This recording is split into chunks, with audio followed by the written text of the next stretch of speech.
Okay, what's going on, everybody?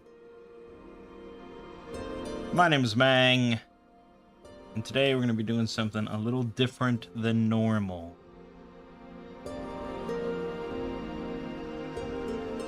A long time ago, many moons ago, I used to have a series called Mangging. And primarily that series was me recounting every week session, giving basically a session report for some ongoing tabletop RPG campaigns that I was a part of. Tabletop RPGs have always been kind of a pretty big hobby of mine. Honestly, probably my favorite hobby of all things I do. And so for a good number of years, we had very regular weekly campaigns ongoing with a group of us, and it was really, really a great time. And, you know, you don't really know what you have until it's gone, I guess, because we don't do that anymore due to various reasons, people getting older and all that.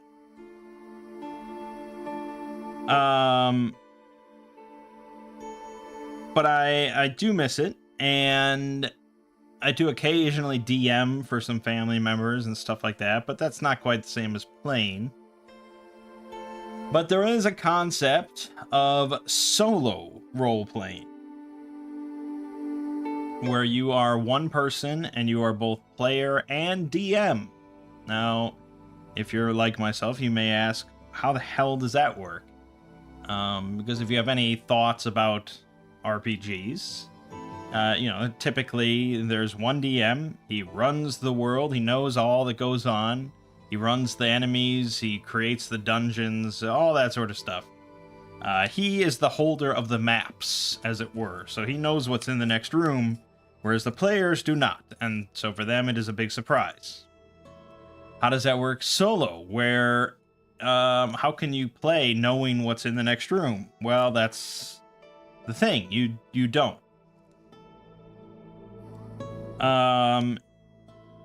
Essentially, you are definitely a player, but as far as being the DM, you are in the sense that you run NPCs and you run, you know, the monsters in a battle. You know, you control obviously every aspect, but the game itself will also share some of the burden of being a DM, generally in the form of tables, random dice rolls, things like that. Anytime that you as a player would normally ask the DM a question, say, what do I see in this room? Or are there guards in front of the castle? Or you know, what's in the chest? Or anything you could conceivably ask a DM while playing, you instead would ask a random table and then roll dice to determine the outcome. And I think you'll see kind of how that functions as we go on.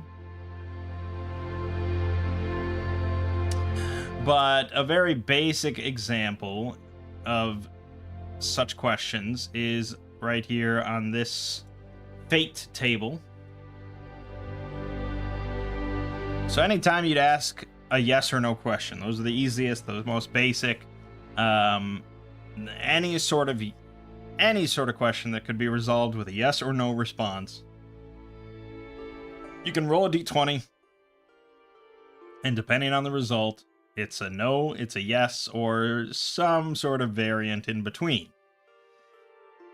So that's you know, sort of a solo DM table at its most basic. And this table in this rulebook, this was not presented for solo role-playing. This is just presented as for anyone that's DMing. If they want to determine an outcome somewhat randomly, they can just roll on this table. But solo role-playing, we obviously use it a lot more to actually decide things for us.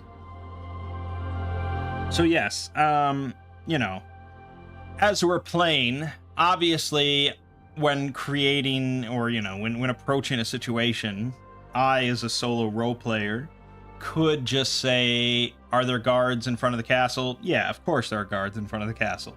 It makes sense, it's logical, and I'm in charge of my own game, in a sense. So yeah, I could just say that, but I could also roll.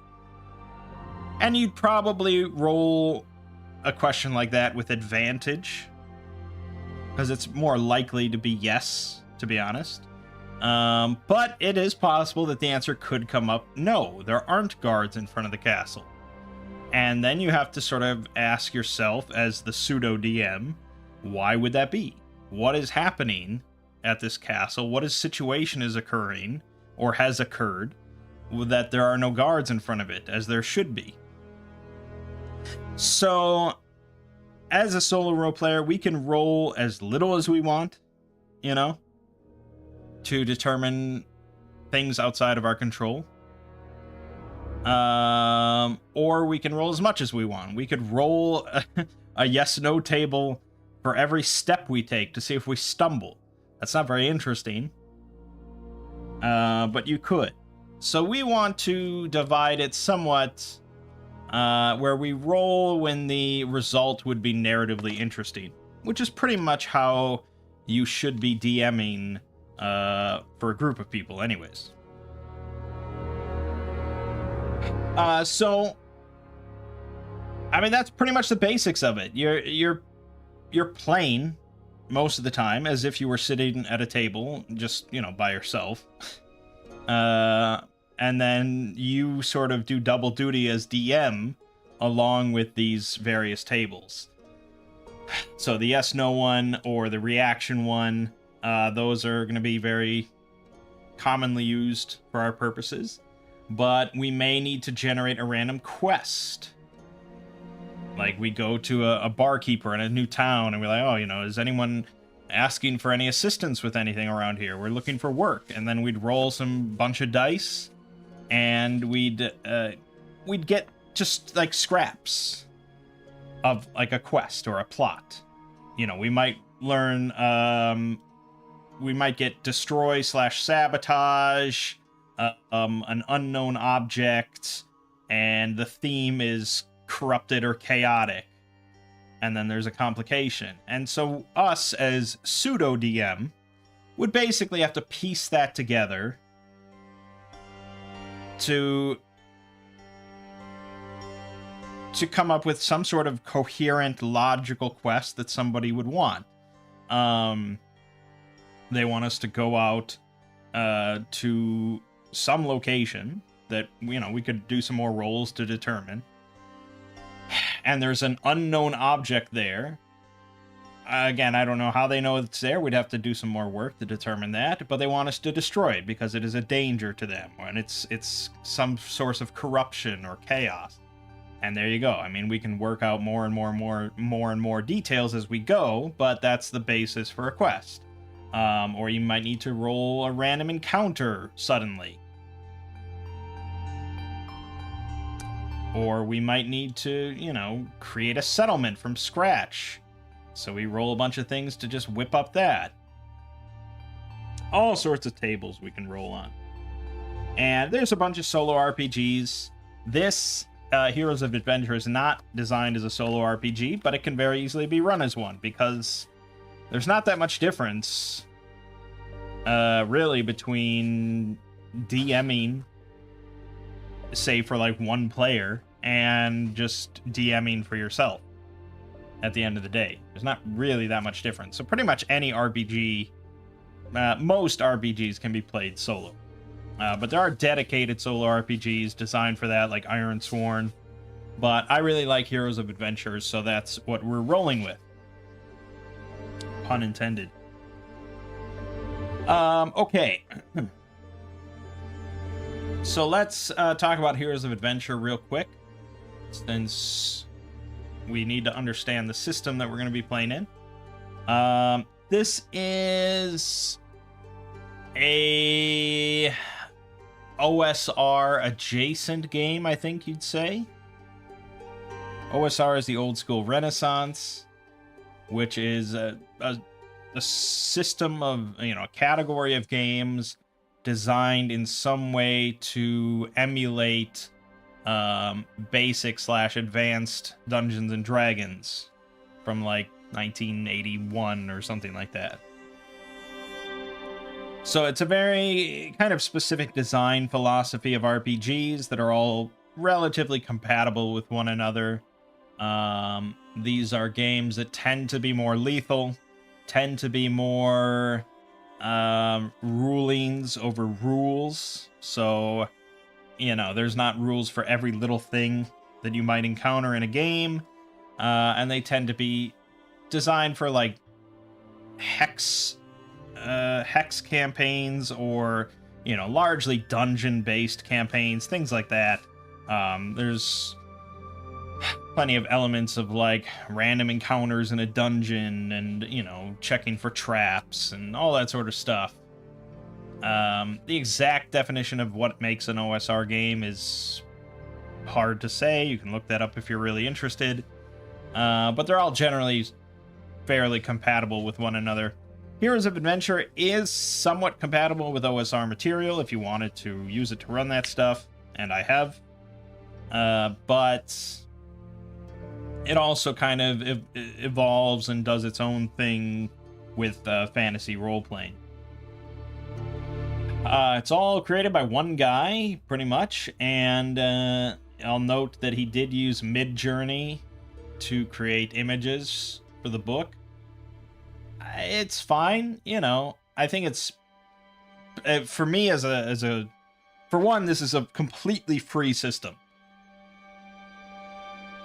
Every part of Heroes of Adventure is absolutely free online, which is pretty awesome because it's a really good system.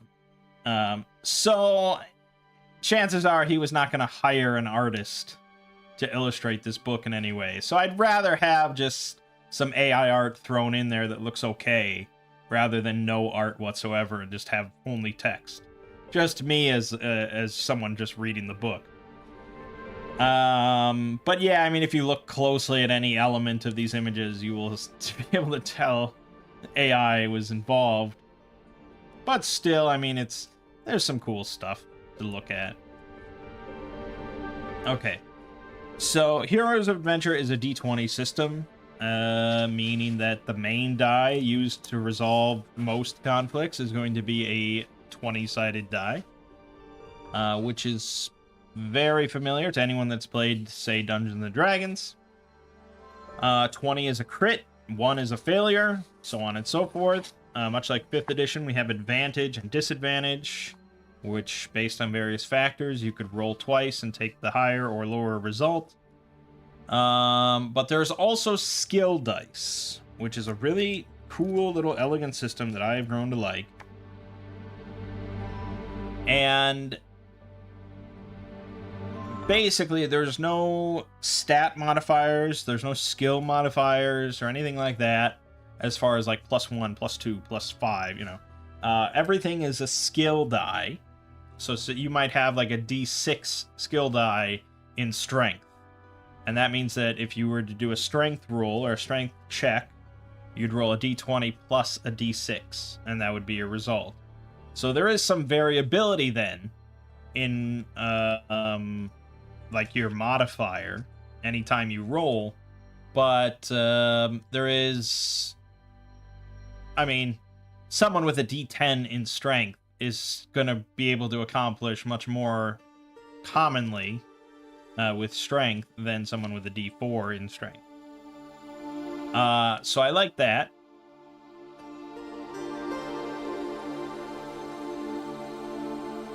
Beyond that, I mean, there's a lot of the same sort of stuff. There's armor class, you know, there's different damage dice for different weapons based on their type.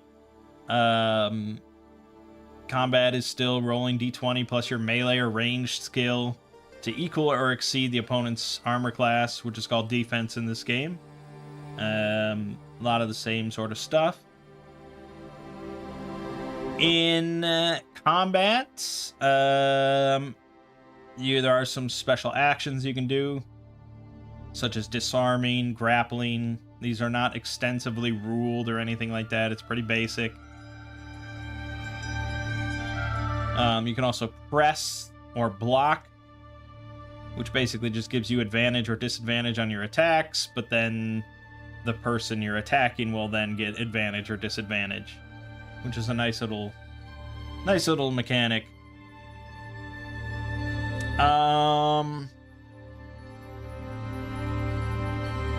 The game does have a built-in setting that he has created for it. We're gonna safely, I haven't even read it. Like, we're just gonna ignore that. We don't need to know. We'll just be playing in a generic sort of D&D setting that kind of you just learn about as you go. You learn little tidbits as you go. It is a race and class-based system. So races are separate than classes, which is actually some people new to RPGs might be surprised to learn is not the norm for OSR and old school kind of stuff. In the olden times, and even with new OSR games and stuff, you are not a dwarven fighter. You might just be a dwarf, and that is your class. You might be an elf. You might be a magic user. But this is a bit more modern, so you might be a human monk or an elven bounty hunter, things like that, which I think most people it's pretty easy to understand. And it does have a skill-based system, so it's not all just attributes. There are skills like Dungeons and Dragons, so there's animal handling and lore and open locks and religion traps, but melee and ranged combat also just fall under those skills, which is pretty interesting.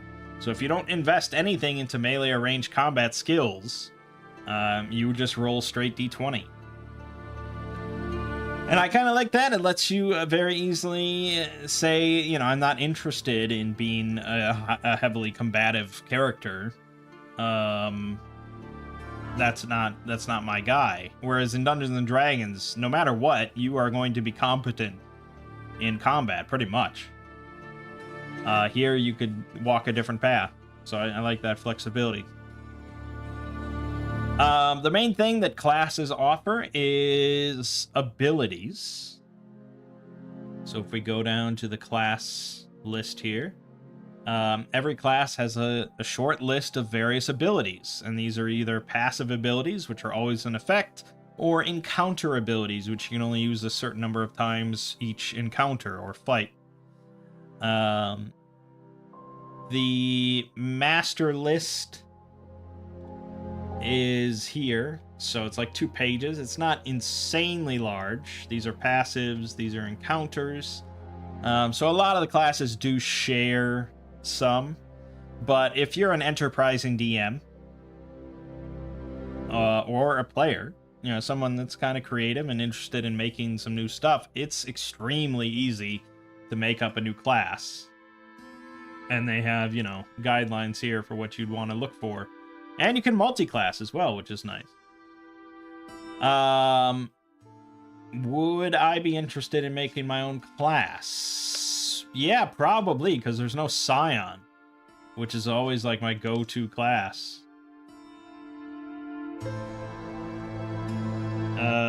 I don't know. I don't know if we'll do that today, but there's magic, of course. So magic, how it works is it requires an ability from a class in order to unlock a certain domain of magic, such as earth, fire, matter, psionic. There is a psionic domain. Once you've unlocked a domain of magic, you have access to every spell in that list, except the miracle. So if you unlock the air magic, you know how to cast, at level 1 perhaps, fly, fog, gust, invisibility, lightning, shield, silent, speed, thunderclap, wind shield. However, when you gain a new domain of magic, you have to pick 2 of those in which you are proficient. And casting any of the other spells in which you're not proficient is at disadvantage, so that you are definitely much less likely to actually succeed when casting them. But still, I mean, the options are there. I like that flexibility. But if you're someone that's not good with choice, you could just pick your 2 and then kind of just ignore the others. Because you're better off just casting your 2. So yeah, I mean, I like that. Spells are all pretty simple, 1 line pretty much each. There's no hugely complicated stuff here, which kind of carries through throughout the whole game. It's definitely a lighter RPG where there's a lot more freedom and flexibility on the part of the DM that can just kind of make things up as he goes, or just customize things very quickly and easily. You're not bogged down with extensive rulings and rule sets and blah, blah, blah. And as I grow older, that's what I tend to prefer. Okay. I mean, there's plenty of other things to talk about, but let's start making a character. I have no idea what I want to make. I'm just going to do this pretty much randomly, and we'll just have fun with it. So first we have to choose a race, and you can roll on this race table.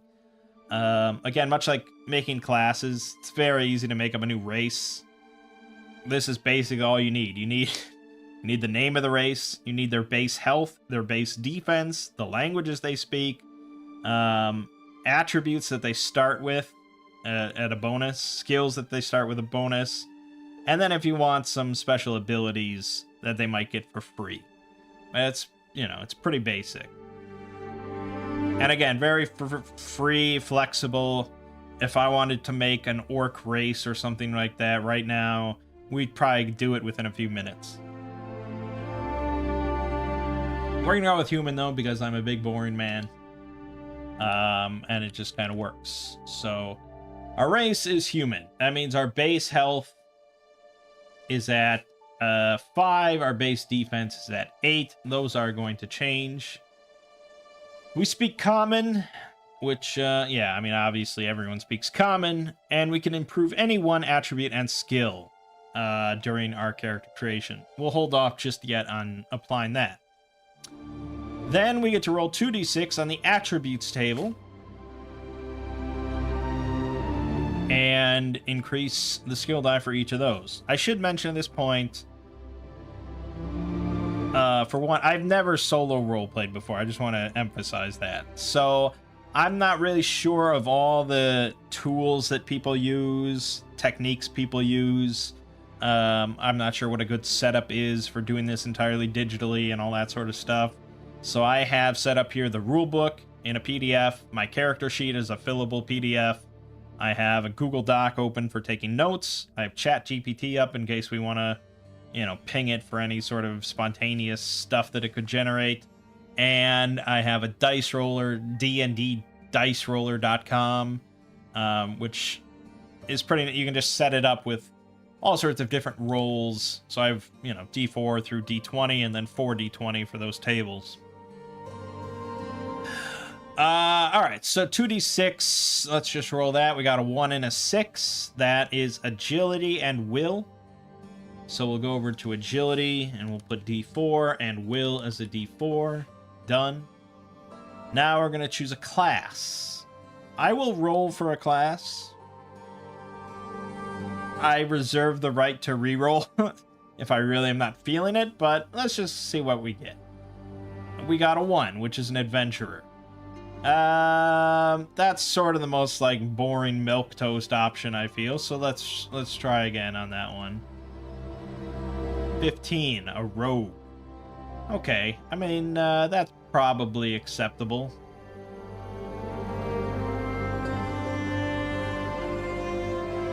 I guess it depends on if we want to do magic or not. Because rogues do not get access to any magic. I tend to like magic just because it breaks the rules, So, let's re-roll until we get something that has access to some form of magic. 10. A knight. Probably also not magical. If I had to guess.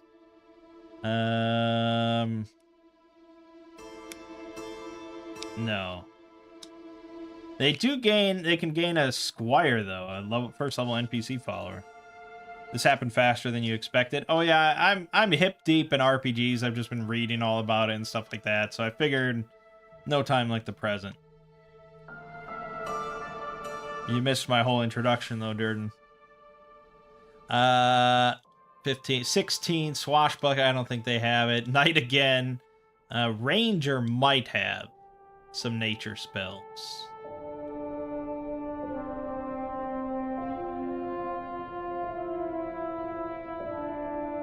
Yes, they can get totem magic spells. Alright, we're gonna go with Rangers. That's fine. Okay, so Rangers get extra 8 health at Care Gen, so that bumps our 5 up to a 13. They get a bonus attribute in Agility, which is going to go up to a D6 now. And they have skills in ranged combat and wilderness survival. It just makes sense, doesn't it?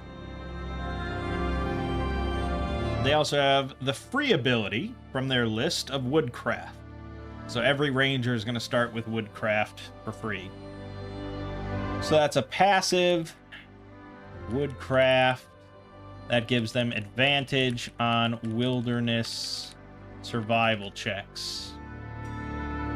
Then we're going to be allowed to pick an extra ability. Let's go with magic, because I was very adamant about that. So we're going to grab Totem Magic, which just gains us access to all the Totem Magic spells. And since we gained access to that domain, we will now pick 2 of those that we are proficient with.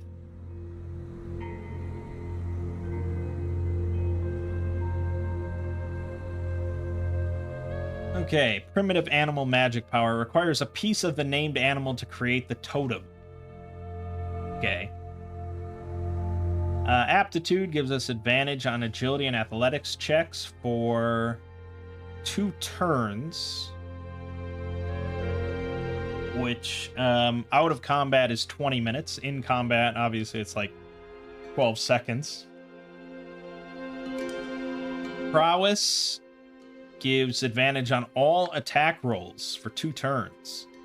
And I could cast this on myself, or I could cast this on somebody, a sellsword that I've hired to be my bodyguard, you know, who knows what. Endurance, advantage on fortitude and will checks. Flight, gain the ability to fly for 20 minutes outside of combat. I'll tell you right now, that's probably the best one that you could take. If you're gonna be solving any sort of problem throughout the entire game, being able to fly is quite good. So I'm just gonna write that down right away. Let's not even pussyfoot here. Totem of Flight.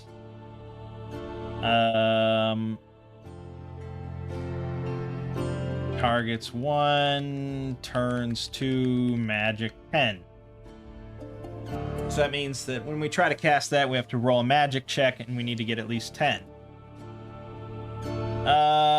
Restoration allows you to restore D6 health. Might is advantage on strength and damage checks. Insight, advantage on lore and magic checks. Perception, advantage on sense and wilderness survival. Dread forces enemies to retreat for 2 turns. Swiftness doubles your movement speed. And then the Miracle, you get the Miracle for a domain once you're proficient in all the other spells. That would grant us an ability of a monster permanently. So we could breathe fire or something. And that would cost us permanently 2 of our health. Alright, I'm leaning towards Prowess for advantage on all attack rolls. Even if it's only for 2 turns, pretty much anyone could tell you that is quite nice.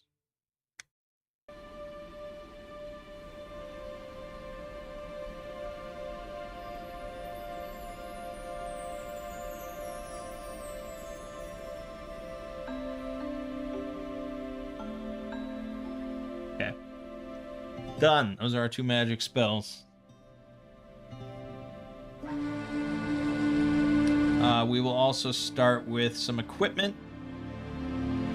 This fillable form doesn't quite do the equipment section properly, but how it's done is you have, say, a right hand. You have something you're wearing on your body or something. You have your left hand. Then you have 3 slots that are ready slots. So those are items you can very quickly access without wasting a turn. And then all the rest are pack slots. So those you have to spend a turn digging into your pack to get.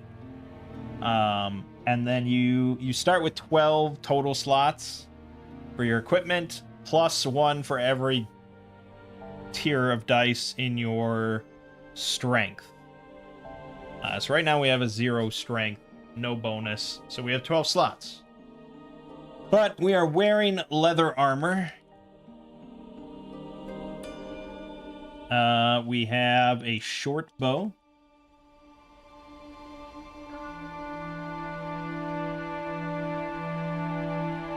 We have a dagger. We have some arrows. And we have 200 silver pieces. This game uses the silver standard, which I'm okay with, I suppose. Takes a little getting used to.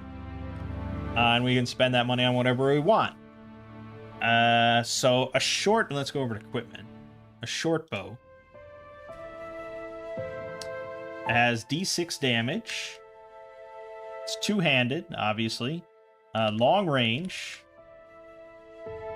And it uses ammo, which is arrows. But there are also special arrows, like fire arrows or smoke arrows or armor-piercing arrows we could get. Now, most games in the OSR and OSR adjacent will have a number of uses for arrows, which makes logical sense, right? You're sitting, you play like Skyrim. You don't have infinite arrows, presumably. It's not like just a nebulous number or anything like that. It tells you you have 17 arrows. And every time you fire an arrow, that number ticks down. And that's very easy for a video game to track. And you can understand that quite simply, and you don't have to bother with, oh, I just shot an arrow. Let me note down that I have 1 less arrow. But in a tabletop role-playing game, the bookkeeping for that can get a little annoying for players and DMs. Because then it's like, do you recover all your arrows after each fight? Then what's the point of tracking arrows? Unless you're going to use 20 arrows in a single fight, which is quite uncommon. So then, you know, they introduce systems of like, you break arrows or lose arrows and you only recover so many after each fight. And then it's just more bookkeeping nonsense.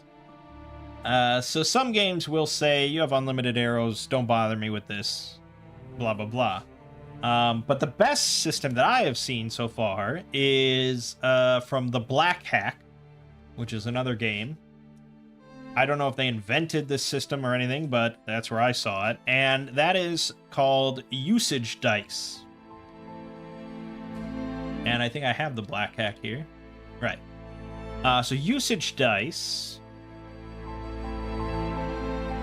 instead of tracking individual arrows or individual, like you have a bottle of grease, you know, you might not necessarily use the entire bottle when you use it, but it's kind of annoying to have to, you know, for bookkeeping purposes, you pretty much, you're not going to track a half bottle of grease. You might, but the usage die kind of covers all these fringe cases and just eases bookkeeping.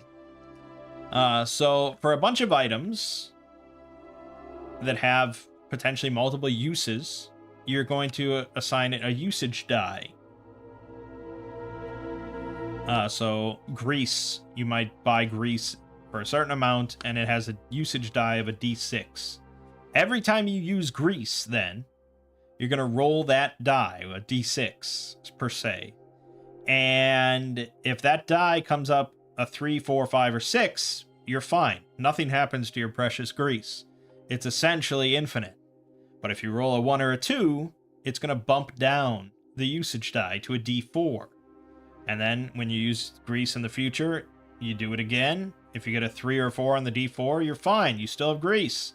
But if you get a 1 or a 2, it's gone. So this works for anything that has multiple uses. You could have a D20 usage die, but it just keeps ticking down whenever you roll a 1 or a 2. So this handy chart kind of shows you the average number of uses you're going to get, depending on the starting usage die. For arrows, then, they are a D8, and you could, if you wanted to be a little stingier, you could make that a D6 or something like that. But Black Hack says D8, which is going to average 9 uses. And you don't roll this die every time you fire an arrow. You only roll this after a battle is over in which you used arrows. So you do a battle, you roll a D8, maybe you get a 5 or something. You're fine. You don't have to worry about arrows. You're going to have them for the next fight. And even at D4, it's not like you have... If you go into a battle with D4 arrows, it's not like you have to be stingy about how many arrows you fire. Whether you fire 1 or 100 during that battle, you're still going to roll the D4 at the end. And you might still have arrows left, you might not. I really like this system. I'm going to use it pretty much anytime I DM for anybody. So that's good. Right. So arrows, we're just going to put down UD8. And now we know that's how many arrows we have. The dagger we have has the fast ability. Oh, it's a D4 damage. It has the fast ability, which means that if it's equipped, we have advantage on our initiative checks. Now, I put it in the ready slot. I guess it seems weird to me. Like left, right hand. Like I'm always just carrying around my short bow and my dagger in my hands. It seems weird to me. Maybe that's... I don't know. I mean, I guess you sort of have to abstract it.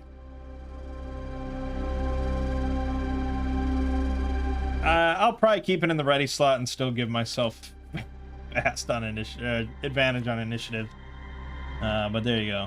And it also has conceal, which means that it's easily concealed.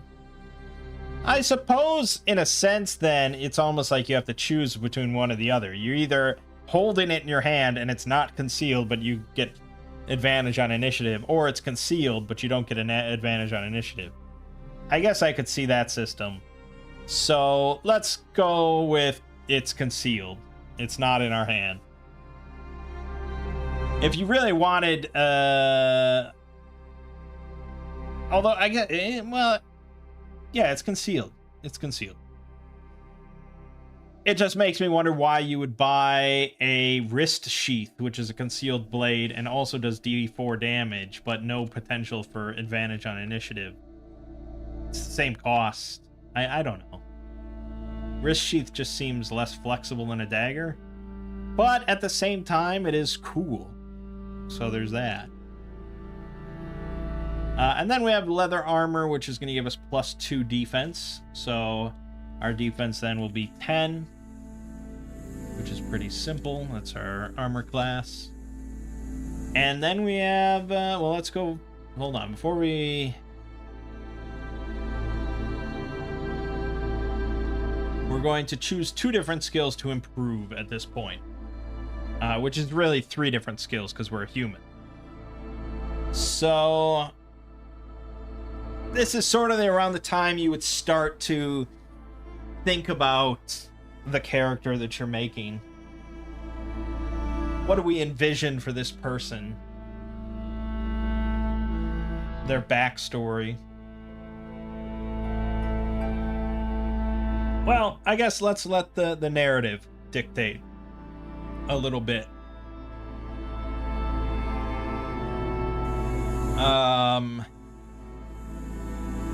So let's roll on the background table and just fire off some ideas into our brain.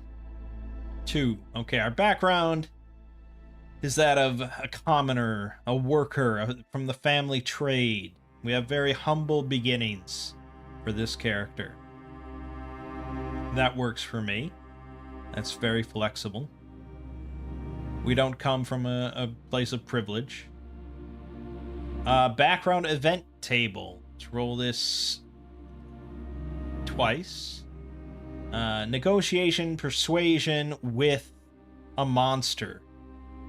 Okay, so some sort of event from some point in my background, whether I was just a child or even a baby, and this was my family being involved in it, or this was, you know, last week for my character, and I negotiated with a monster.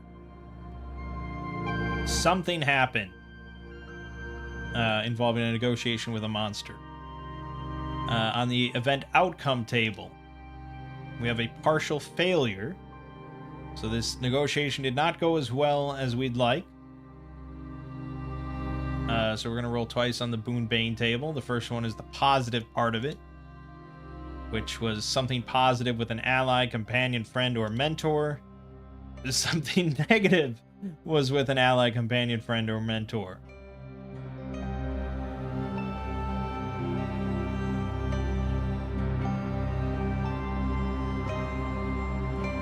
Okay.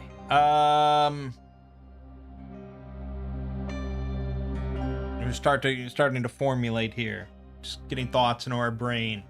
I'm thinking something from my childhood here, when I was a youngin'. Something positive happened to an ally, companion, friend, or mentor, and something negative happened, or involving these things. I'm wondering if we can't do something with an angle where I was kind of mentored or trained in some way by an entity that most would consider to be monstrous. That would be sort of the positive aspect. The negative aspect, perhaps I lost, you know, someone. I lost an ally in the process. I'm trying to think here.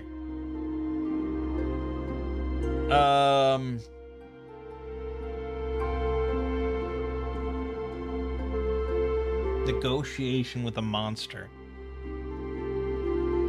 I mean, obviously I lean towards dragons.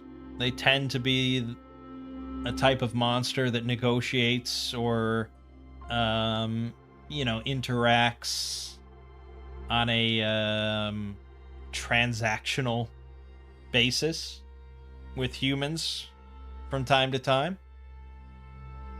And obviously dragons are much more epic and cool than, like, we had to deal with, like, the local bridge troll. Perhaps me being trained by a dragon is a little bit on the nose. Maybe, you know, maybe that's no good.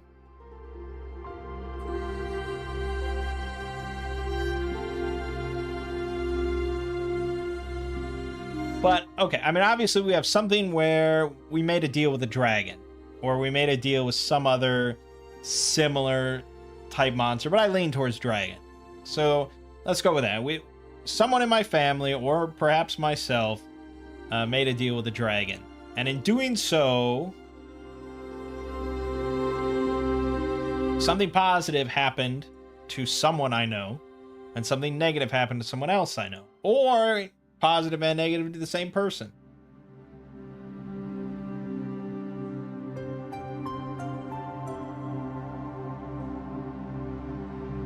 Perhaps someone I know, a mentor or something like that, was given a great boon of knowledge or wealth or power, etc. But they were also given some sort of commensurate curse. That could be something.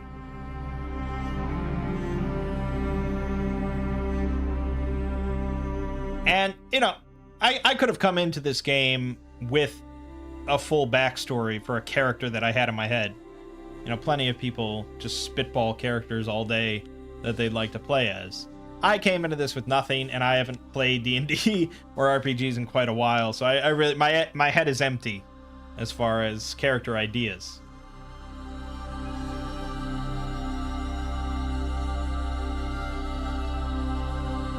We could turn to ChatGPT. Let's see. Give me a D&D character idea involving a mentor that was both blessed and cursed by a dragon in some way. Let's go with that.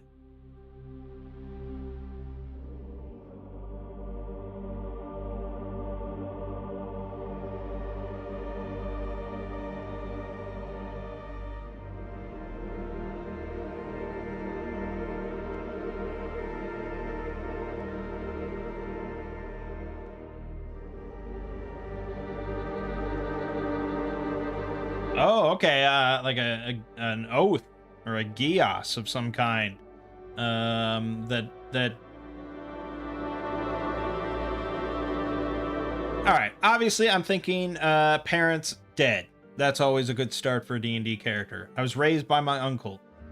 My uncle was, a very curious man that continually sought, new knowledge across the world. He was never afraid to delve into something unknown if it was, the promises of some sort of new knowledge to him.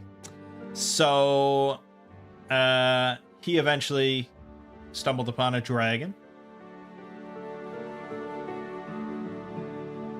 And in time, made a deal with this dragon. And let's just go for, like, magical power. I think that's just a safe sort of fun fantasy element. So, my uncle was blessed with some sort of magical power, but in return, he now is this dragon's sort of servant, really, or avatar, rather than the dragon leaving its lair. My uncle does his worldly duties. And whether those are good or bad, hard to say.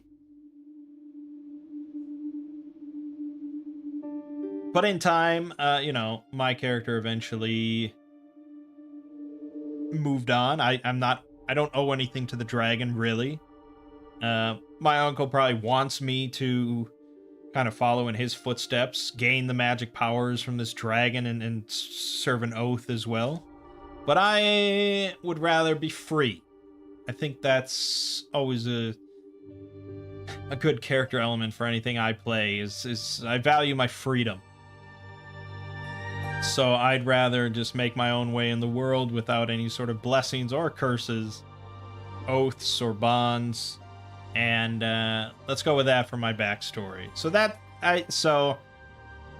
you told that to a DM, it's like, okay, so now he knows there's a dragon out there that doesn't really go anywhere, but he has this mortal servant who is related to our character. Okay, I think that's fine enough for a backstory for right now. We could go into much, much, much more depth.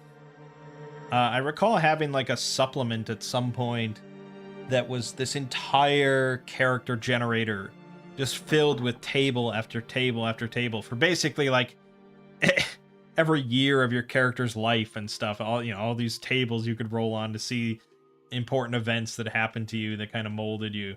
So you could go all the way, but I think that's fine for now. So I need a name for my character.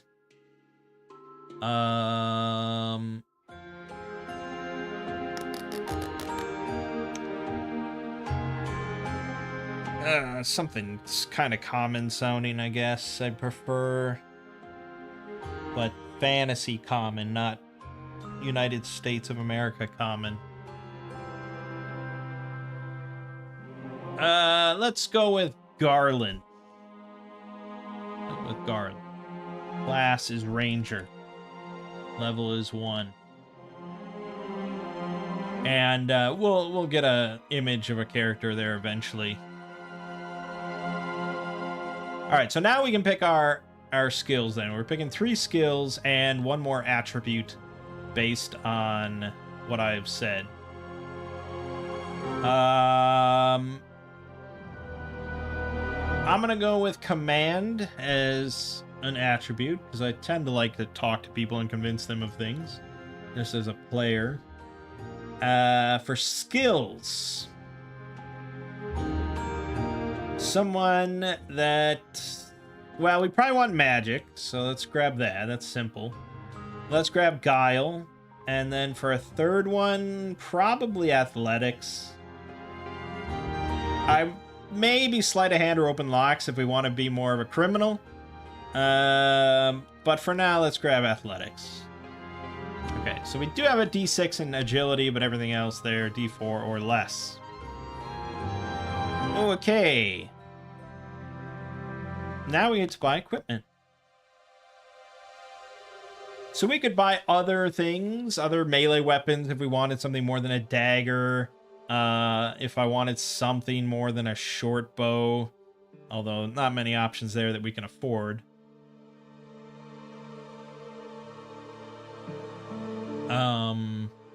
We could buy smoke arrows, fire arrows, but that's half our money for 5 smoke arrows. So, I'm leaning away from anything on that list. We could buy... We could buy a buckler, which would add 1 to our defense and just goes in a ready slot, so it doesn't take up a hand slot. But, I'm okay.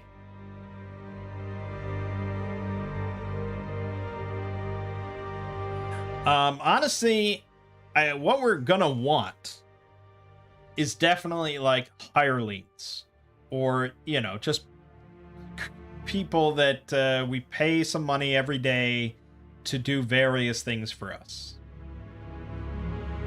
And so here's the hireling service table and the cost per day, excluding sustenance costs. So this does not count the food that we have to pay them, or the food that we have to give them every day. And this is multiplied by their level. So a torchbearer, which means someone that literally just holds your torch for you in a dungeon, that's 5 silver every day.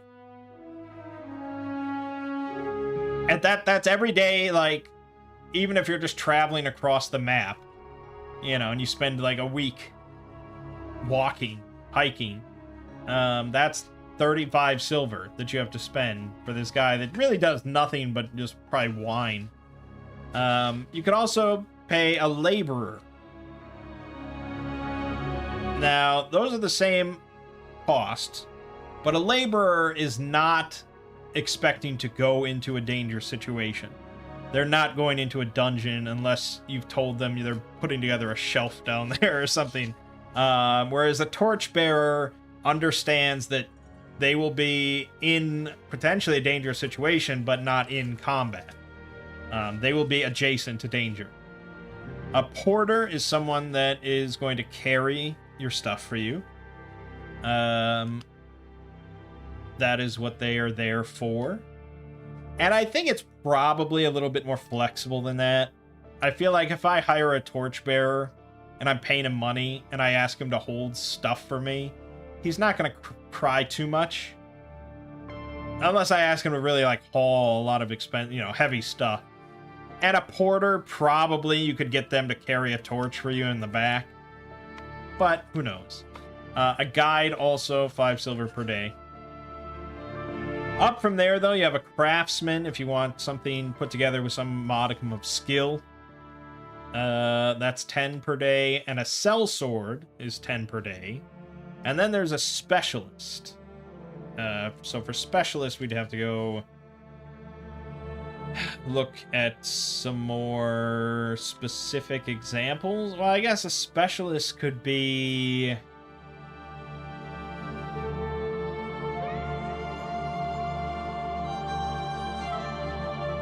like an alchemist, you know.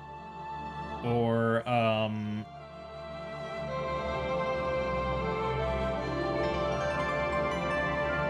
some sort of wizard, or a scholar of some type, or perhaps a really experienced tracker, or who knows what exactly. It's a little nebulous and up to interpretation. But there you go. So we're gonna want to pay at the very minimum like a torchbearer or something. But I think probably we want to hire a sellsword, because we are more of a ranged character if we're going to get into combat. So we want to have someone with just a sword and a shield that's going to stand in front of us and is going to take some hits rather than us. And we are willing to pay for that. So that's an amount of money that we're going to have to keep track of every day. For right now, I'm just going to deduct 10 for the first day of whatever we just hired this person or whatever. And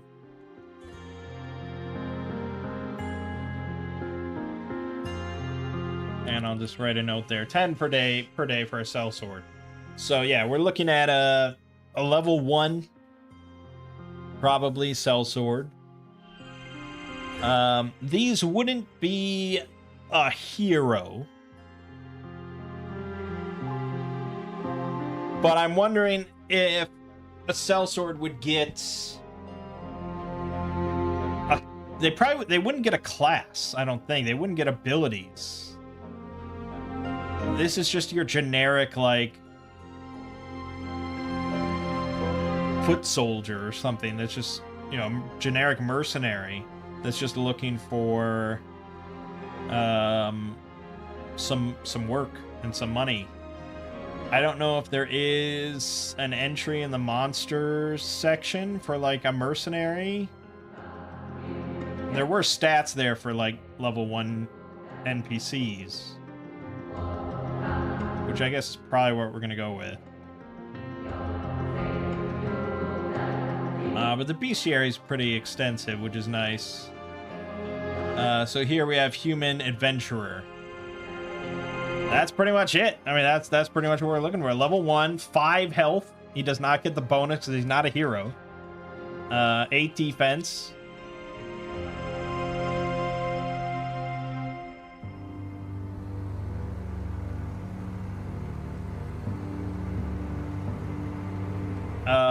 Okay, so 8 defense base. But he could be wearing leather armor and a shield. Okay. Let's go with this. Let's go with this. So let me just put this in my notes here. Let's come up with a name for him. How about...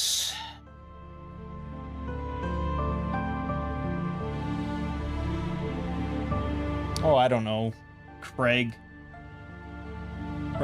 level 1. 5 health seems so low.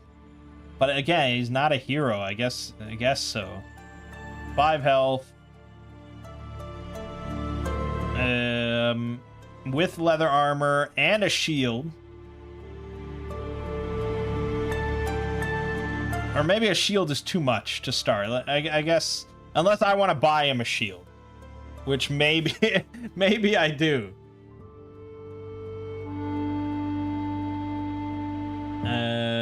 Maybe I do, because he'll be in pretty rough shape without it.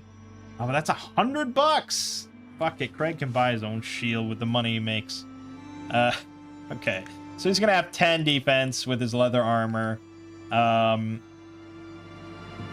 he has a long sword, which is a D8 damage. Now, player characters have all the skill dice and everything. So they have D4s and D6s and whatever, and all these different skills and abilities. NPCs, monsters, things like that, they have 1 skill dice for everything they roll. So, and that usually depends on their like level or hit dice. So, someone like Craig will roll a straight D20 for every single thing that he rolls. It's very easy for just, coming up with things on the fly. I don't have to keep glancing at his sheet to see what his skills are and anything. Now, eventually, as we get more money and so on and so forth, we may actually hire like a proper hero or something. Or we might gain in some other way a companion. So there's another PDF, another file that they have for this game called The Dusky Dragon Inn, which just is filled with like 270 characters of every, you know, all the different classes. So we might someday get a mercenary such as Gideon Tor here, level 2, and he's got 15 health, he's got 11 defense, he's got all the different skill dice for different skills, he's got abilities, he's a full character.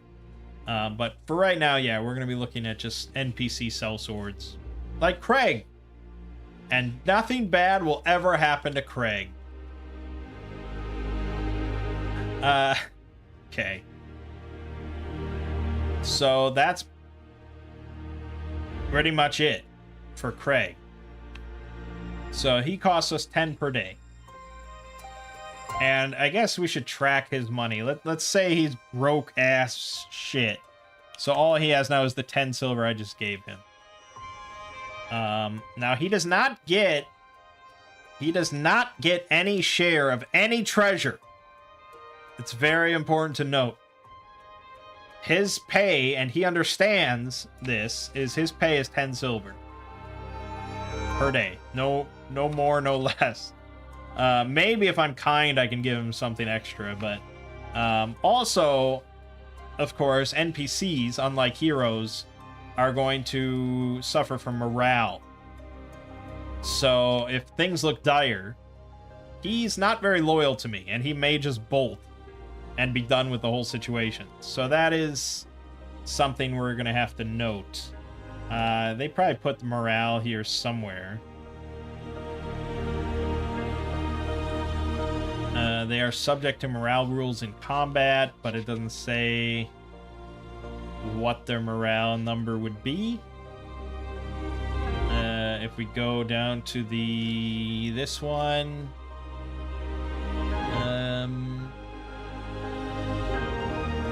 also no morale numbers, but they don't give morale numbers for anything. I need to relook at the morale system for this game. It's not what I expected. Roll d20 plus will or the monster's skill versus target of 10. Oh, okay. Okay. So at a morale trigger, which is basically like if I die, or if he's reduced to half health, or something like that. Which, I mean, he's basically going to be dead. But maybe if he gets to 2 health or something, he might roll. And then he pretty much has a 50-50 chance of sticking around or running. So there's that. Okay. Yeah, I mean, that's a fine morale system. That's simple. Okay, we were purchasing for ourselves, though. Now, there's obviously all the sorts of things you'd expect from an item and equipment list.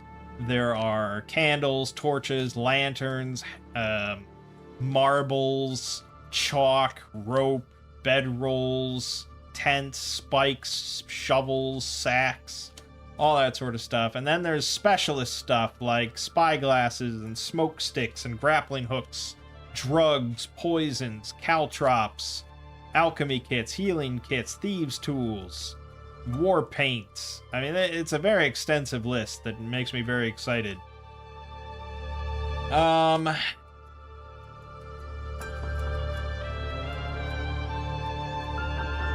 Yeah, I mean, you can't carry that much. Slot-based equipment lists you're pretty limited on what you can carry.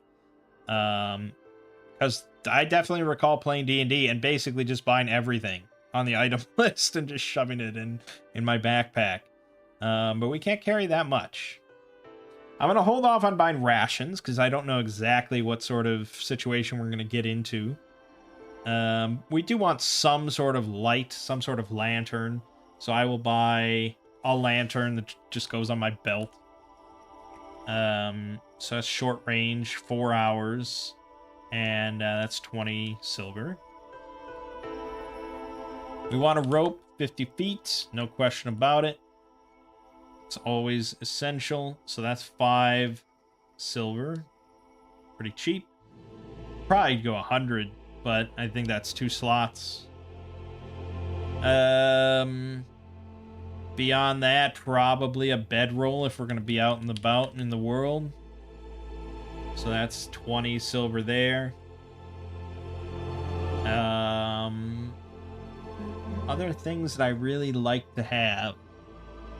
I mean, everything. Everything on this list has a use, you know? There's no useless shit here. And, you know, if you're a good RPG player, you should be able to think of uses for every single item here. I'd be remiss if I didn't buy grease. It's just always useful. So grease, that's a usage die of, we're going to go with 4. I don't know if that's quite correct, but it's only 5 silver, so it seems appropriate. I do want to save a couple slots open, and I do want to save money, just in case. But let's buy a grappling hook, because that's useful. 25 silver. And we probably want to save room for rations if we're going to go somewhere. So I guess I'll leave it at that, although I'm not super happy with it. This is why I would hire a porter to just carry a bunch of other shit for me, like my tent and my shovel, my sacks, my saws. I guess we could.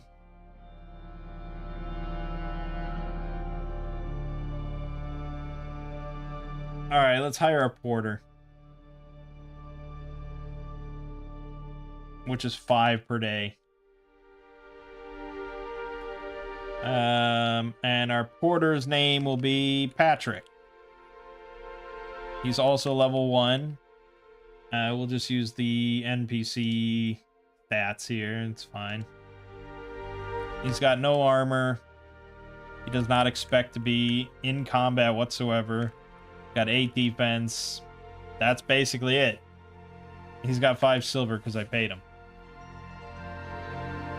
And he can carry, 12 slots, really, like anybody else. So now we could go a little bit more hog wild if we wanted to buy all sorts of stuff. So let's go with, let's go with a bucket. Let's go with, glue. I'm gonna go with a hammer. Oh, crowbar would be good as well. Manacles. Yeah, maybe. I mean, rope does cover a lot of that, but...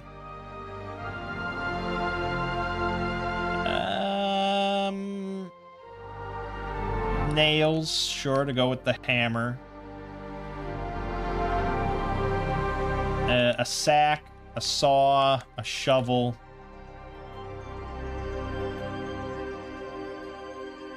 Yeah, I mean, our money is adding up here. A whistle. There's so many other things I want to buy. But I think our money's adding up here. Okay, so the bucket. That's 10, 20, 30, 40, 45, 85, 90. Okay, I have 20 silver left over, which means I can basically hire these. I can hire Craig and Patrick for another day. So hopefully we get some money fairly quickly. I don't think we can travel anywhere far. We got to make some money wherever we're at.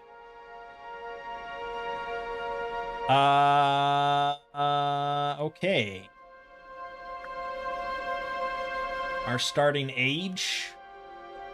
It's not even like on my character sheet, so I don't really care what my age is. If I had to guess, probably 24, 25, something. We're pretty young. Okay, I think that's everything.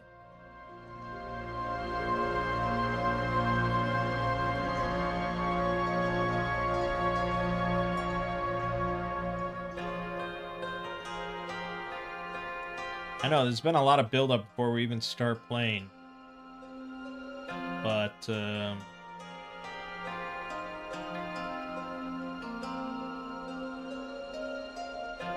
yeah, no, okay. No, that's... Yeah, I think we're done.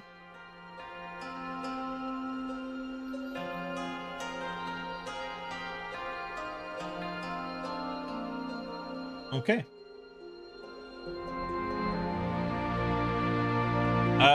All right. I need a start.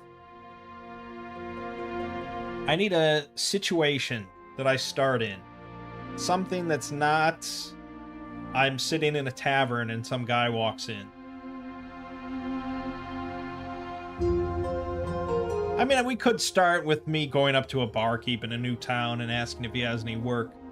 And I mean, we'd pretty quickly get into some sort of situation. But usually, you know, just as a tip, if you're going to be DMing something, start in media res. You know, start in something.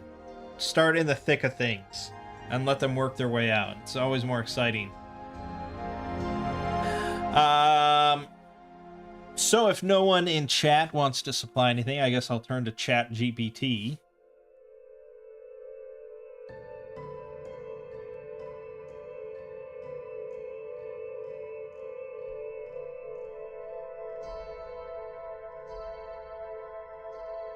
Just see what it pops up. I could also Google, and I'm sure there's plenty of ideas.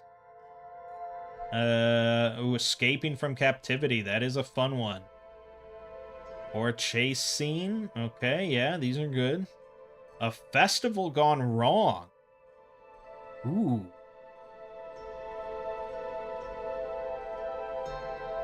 There's some fun ideas here.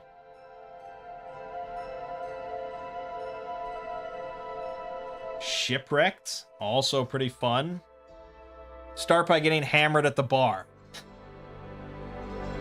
That's not really in the middle of a situation, or that's not a... You need something on top of that, Durden. I'm alright being hammered in the bar, but something has to be happening or going on where me being hammered is now a detriment.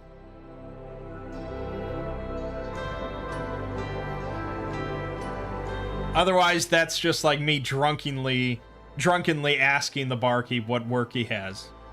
Then I drunkenly punch someone. Alright, now we've got a situation here. Alright, here's our start then. I just finished a job. Let's say. Today. A very minor job. I cleared out some rats for an old woman in her basement or something. And I got myself just a little bit of spending coin. So I immediately hired Craig and Patrick. One to be a sellsword, one to just carry my shit. And to celebrate with the money left over, we went to the local pub.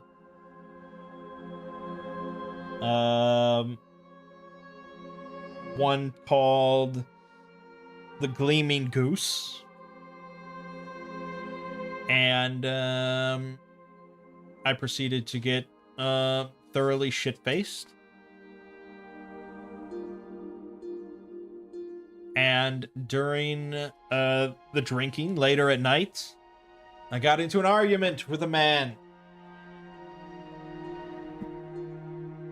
I'm not sure what about. It probably doesn't matter. But one thing led to another, and I punched him.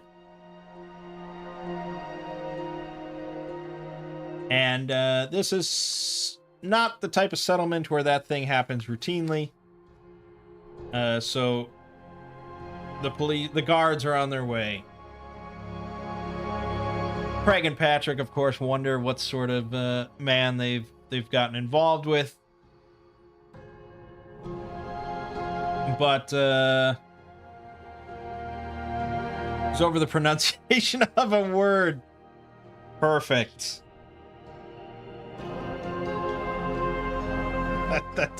That sounds correct. All right. All right. So now I need to decide if I am sort of cognizant enough to make it out of the tavern before the guards arrive. So let's get a roll on the fate table here.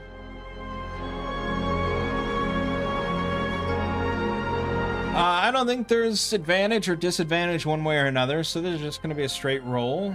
Do I leave the tavern before guards arrive? 3. No, and some complication or constraint. Perfect. We're starting real troublesome. Alright, so I'm still just kind of standing there finishing my beer. The guy is still knocked out on the floor. And the guards enter the tavern. And I need a number of them. There's actually probably... Alright, here's Scar. They appear in groups of D6.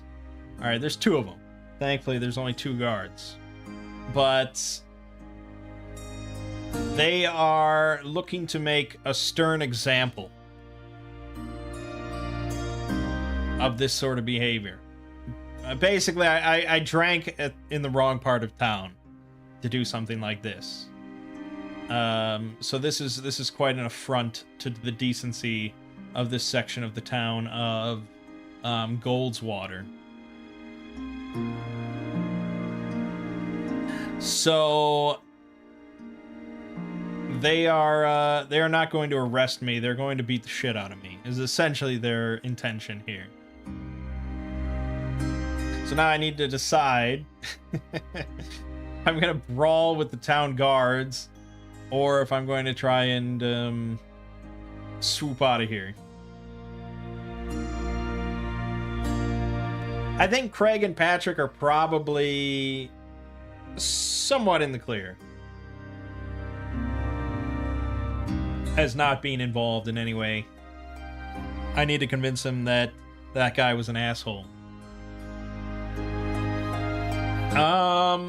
I mean, the drunken convincings of a man such as myself that has like 20 witnesses, that would be a hard convince, I feel. I don't know if I really have that in me. But I do know how to fly. Let's not forget, magic breaks the rules. So there's only 2 of them. I think my best bet would be to basically do a little zig, do a little zag, get around them, you know, hop over a table, get out the front door, fly into the night sky. It would be funny. Well, that's the thing, actually, though, when I play RPGs, I don't tend to be that humorous. I tend to play things fairly seriously, or I tend to try to succeed, you know.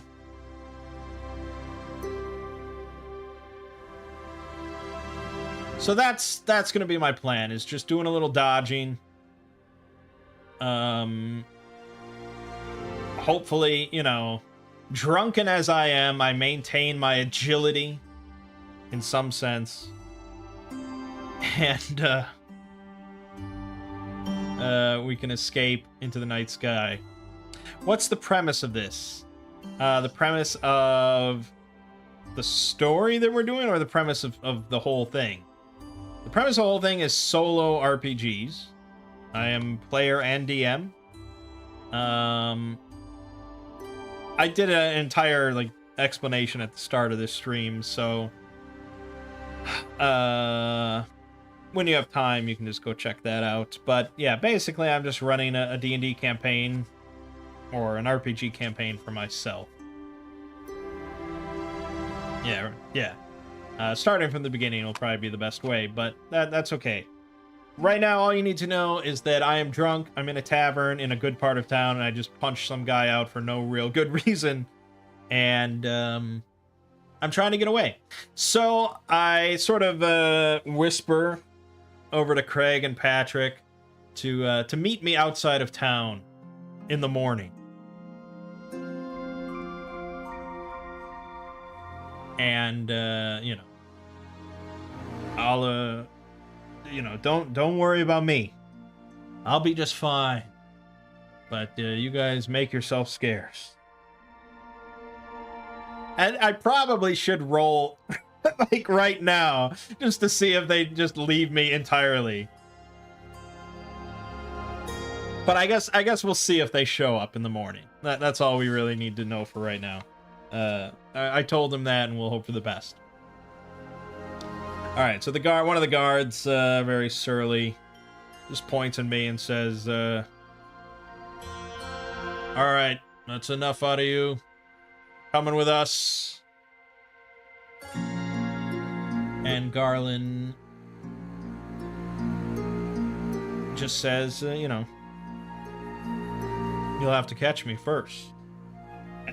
And then I'm picturing in my head sort of like Always Sunny, where I pull off like just this incredible acrobatic moves, and I'm flipping over their heads and out the sky, and I give them the bird as I fly off into the sky. But really, I just like trip over a table and I'm on the floor.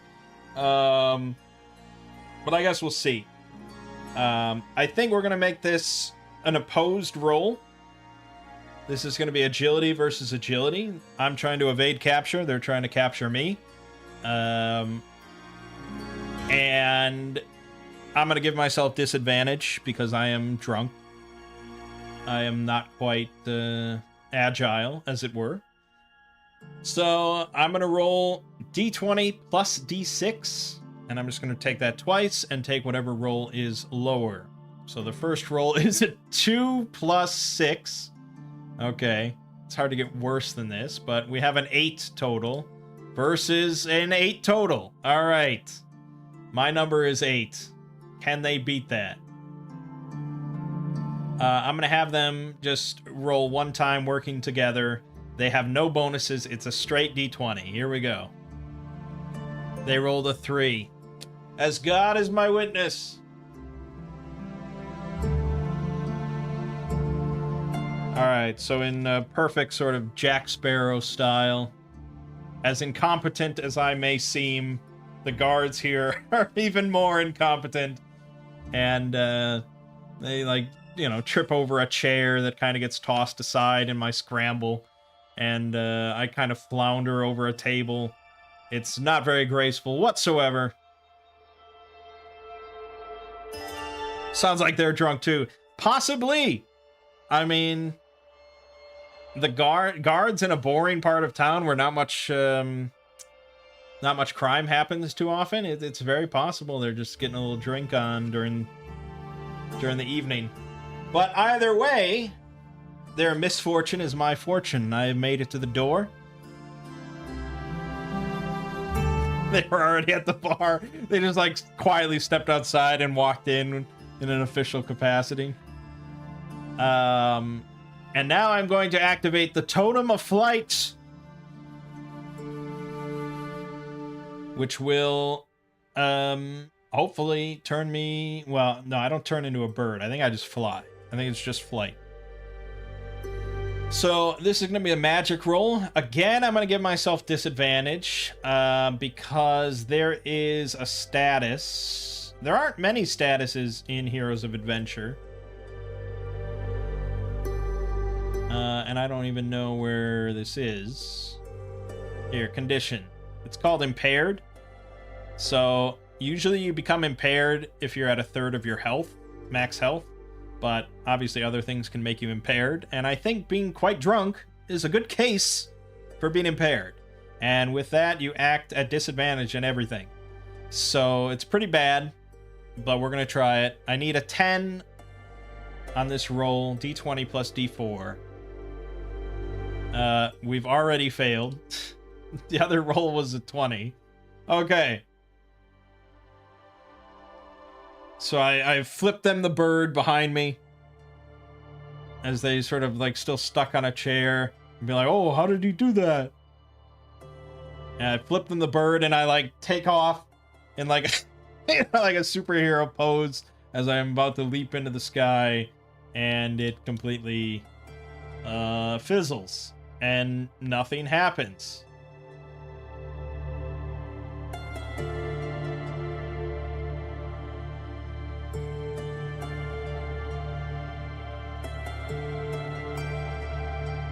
Despite what I said, this is pretty funny. Well, you gave me a fairly humorous starting scenario, so I'm not too surprised. Now I think, yeah, so how magic works in this game is that every spell you cast costs you 1 health. So it's 1 stress. So technically I have 1 stress used. My current health is at 12 out of 13. And that stress only goes away when you take a nice full rest.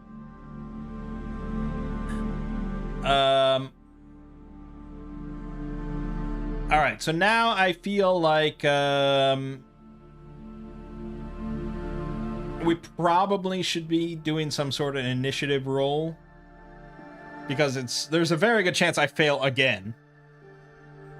So let's actually initiate a combat round.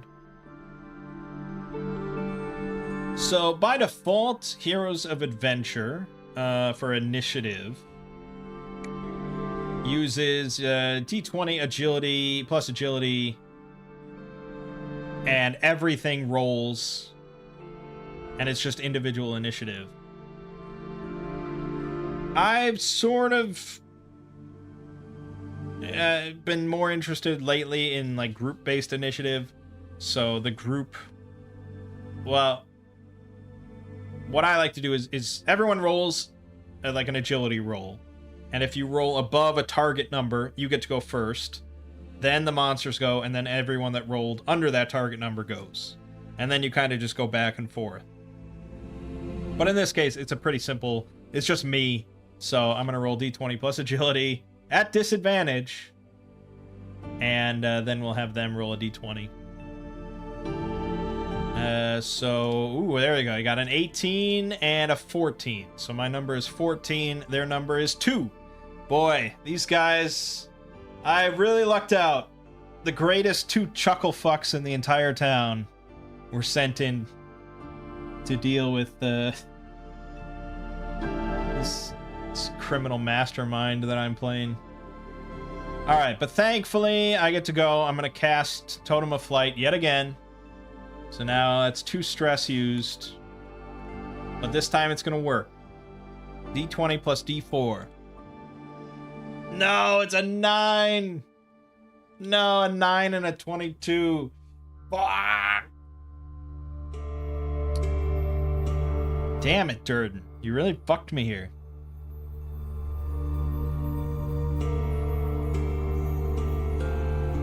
Starting me drunk. It's really a problem. But you could have been actually a lot meaner than you were. I expected you to be like, okay, you start in the middle of a burning building, and you're drunk, and you're tied up. That's sort of what I expected. So you were kind. Alright, that's fine. I flip him off again. I try to jump into the air again. Still failed. You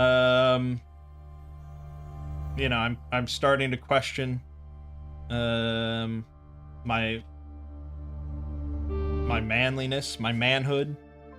Just stumble off into the night. That's probably the better. I probably would get away. But I wanted to get away sight unseen, you know, whereas if you're stumbling through the street, they aren't going to catch me. All right. I think at this point, though, there's no reason they wouldn't move up to where I am.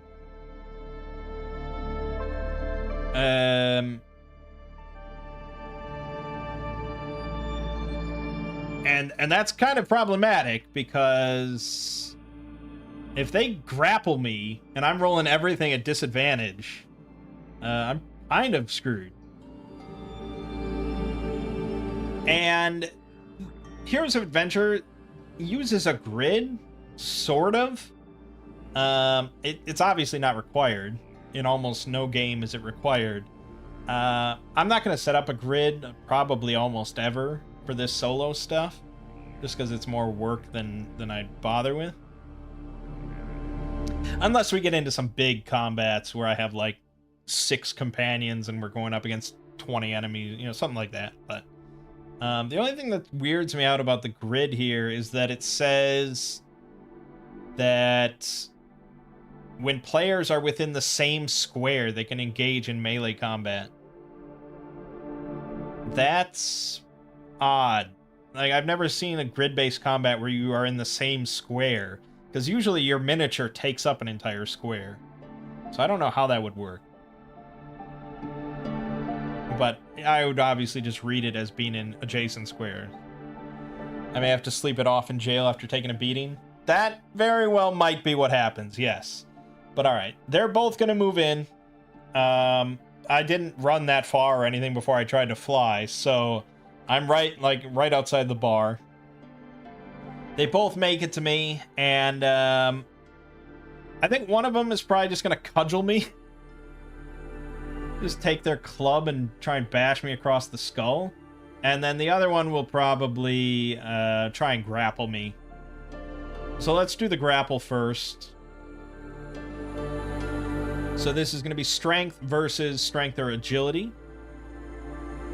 So again, they just get a straight d20 for everything. Very simple. So their strength check is 8. That's bad. I mean, that's bad for them, I'm saying. But again, disadvantage is tough. So I get a d20 plus d6 at disadvantage. We already have 7. I don't need to go on. So I am grappled. I am held. I cannot move until I break out of the grapple.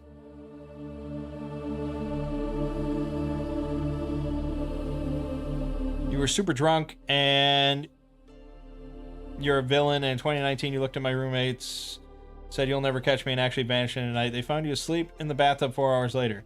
It's pretty baller. That sounds much more successful than what I'm doing. All right, the other one then is going to cudgel me.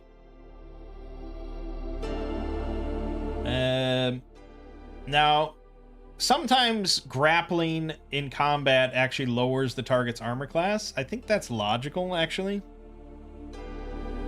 It doesn't say that here, but I feel like I would rule that because you can't move. You're a much easier target to hit. So, yeah, I mean, I'm going to lower my defense by probably 2 at least. Or give him advantage is probably the better way to do it.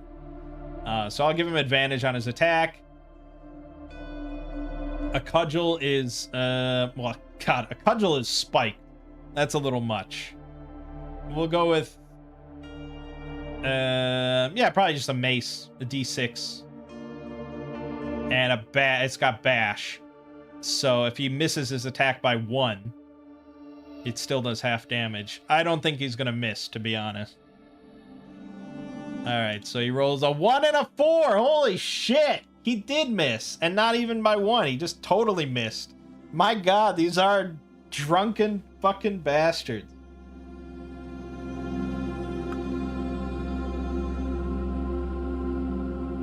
Jesus Christ.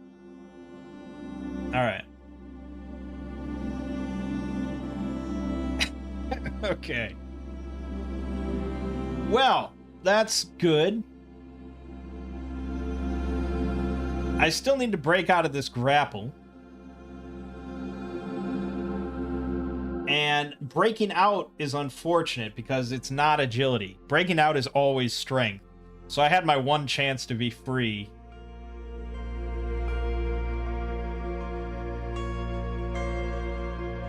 But yeah, we just got to do it. Straight D20 at disadvantage versus his D20. I will really need the gods of luck here to break out. Alternatively, I could just start like headbutting them or something and just try and beat them down, but oh boy. I need Craig to come out. But will Craig actually... Let's check. Let's give myself that at least. Will Craig come out and has helped me break out of the guard's grasp? And I'm going to roll this with disadvantage because it's very much... He gains almost nothing by fighting the law. But maybe he sees something in Garland. Some hope of the future. So I'm going to roll d20 with disadvantage. 2. No, and some complication or constraint. he joins in. Starts beating the shit out of me. Oh my god.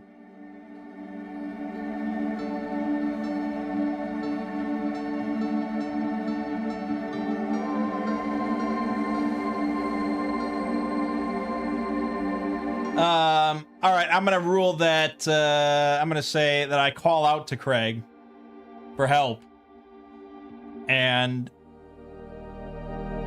basically implicating him in the whole situation. So he just walks off. And I think we've ruined things with Craig.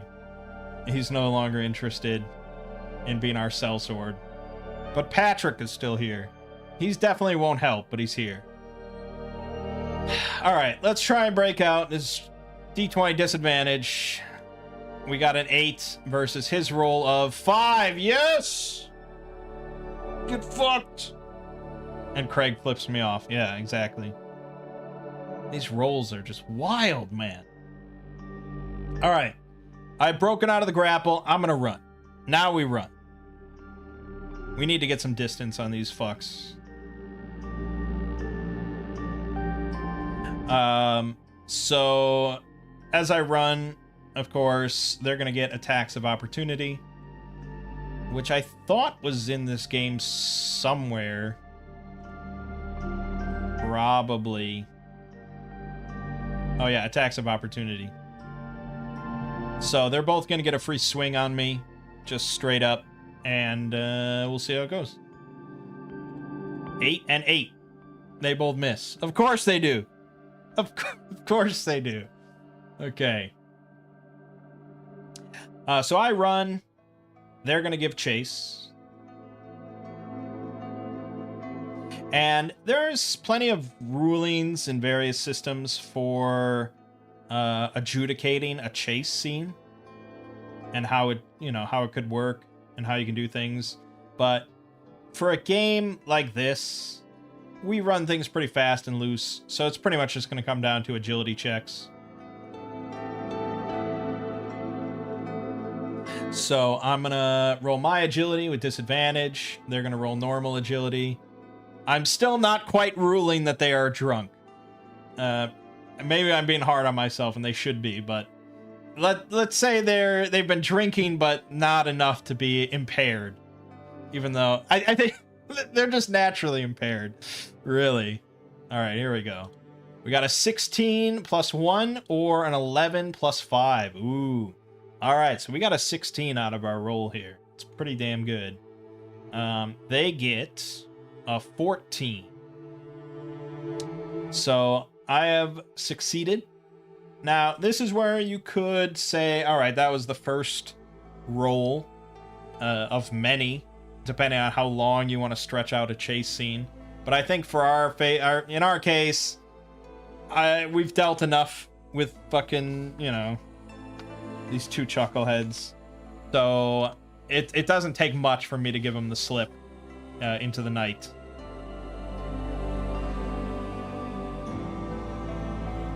And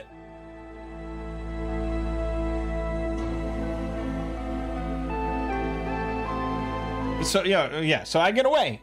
But the question is now, what are the ramifications? Would these guards report that they failed to apprehend a drunken criminal in a well part of town? Or would they, report that they, beat him up and threw him out of the town? And just try and, sweep it under the rug or, something like that. How bad do they want to make themselves look just in the sake of, putting up wanted posters for me or something like that? It's hard to say. Obviously, I think it's best if I don't go to that part of town anymore anytime soon. But yeah, I don't know. This sounds like the wacky beginning that has nothing to do with the rest of the story. Pretty much. It's sort of like a cold opening to a television show. You absolutely can have beginnings that are majorly impactful on the entire campaign. But I find that if you start in a settlement, something really bad would have to be going on for it to impact the whole campaign. Usually, the worst thing that's going to happen is like either you die at the start, or you just can't go back to that town for whatever reason. So, yeah, I mean, it's hard to say. That you gave me an easy situation to just kind of move on from. Whereas if you had started me shipwrecked, we'd be in the situation for a while. Okay. We need to decide what exactly was I doing in this town now. We got through the in media res part. We got through the initial situation here, but am I visiting this town temporarily? Do I have a home here of some sort? Am I passing through? These are questions now that would be best answered.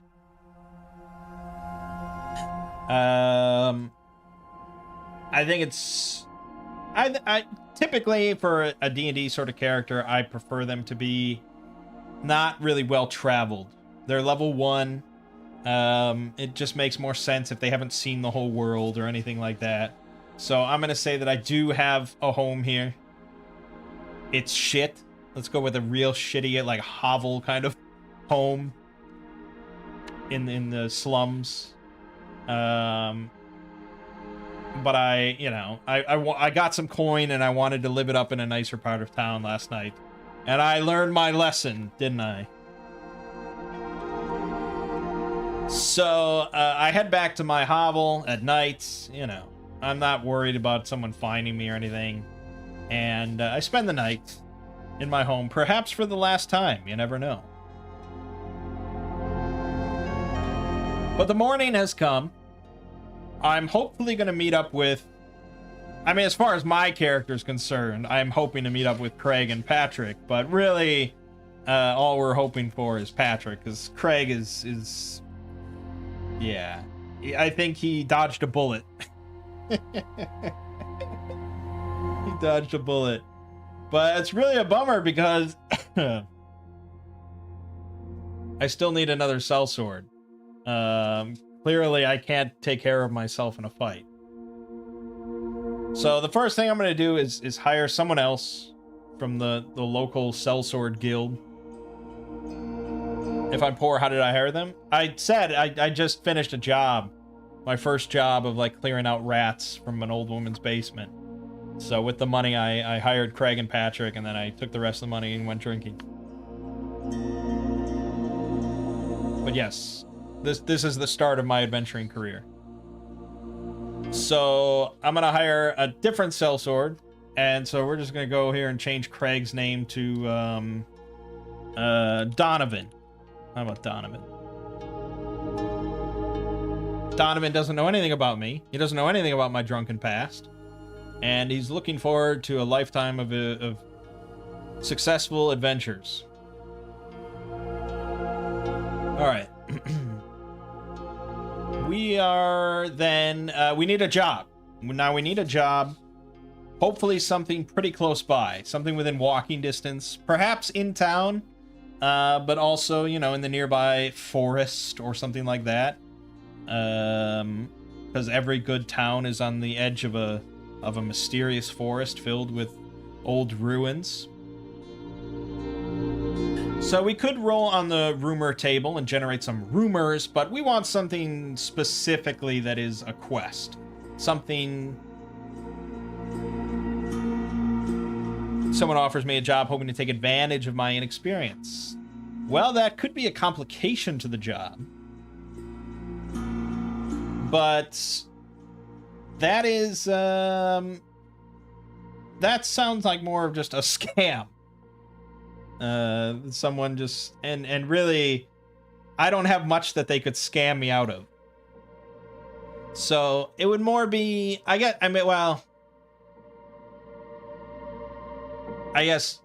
in that sense, it's like, what motive, what benefit would it be for someone in the position of hiring adventurers? What would they gain from hiring someone inexperienced on purpose that would lead to a form of failure?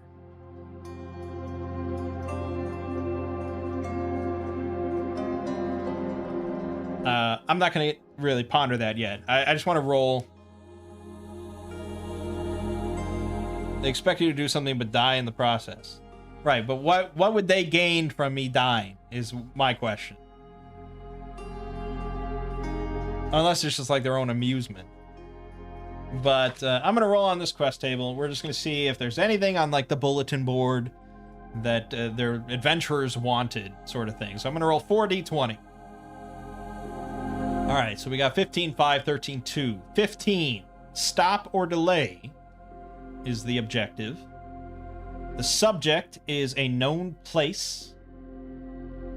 13 is, of the theme, is protected or trapped.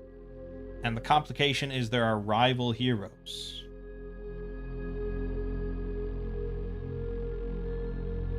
So now we have to take these things, stop a known place or something in a known place, and it's a protected location, it's a trapped location, and there are other rival heroes, there are other adventurers that are going to be taking this job as well. Now, I don't really need to consider the angle of there being other heroes. This is a public bulletin board, so any job we would take, there's the potential that somebody else could be on the same job. So, yeah, we need to consider a protected place.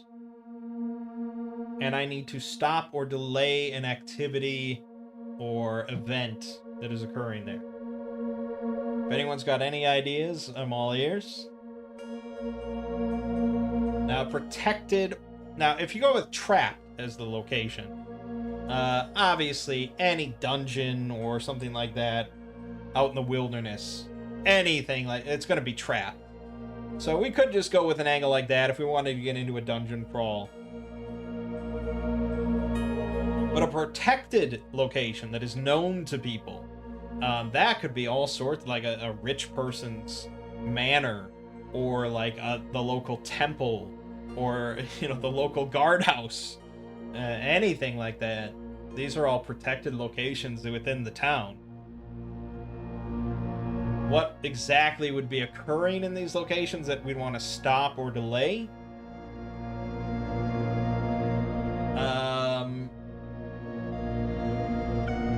It could be something with a merchant that is planning to leave town or something like that, and they want us to delay them somehow. Stop them from leaving. That could be something.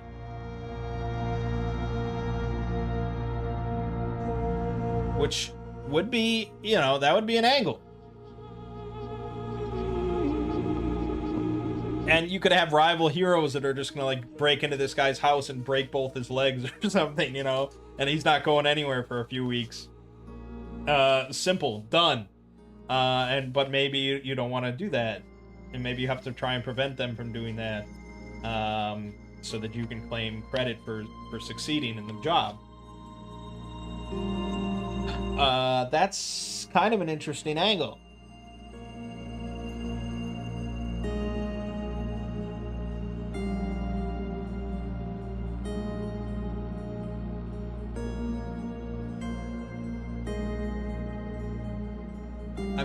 Let me just try and think of why, say, a fellow merchant or noble or something would want this merchant delayed from leaving town. Probably something like kind of esoteric.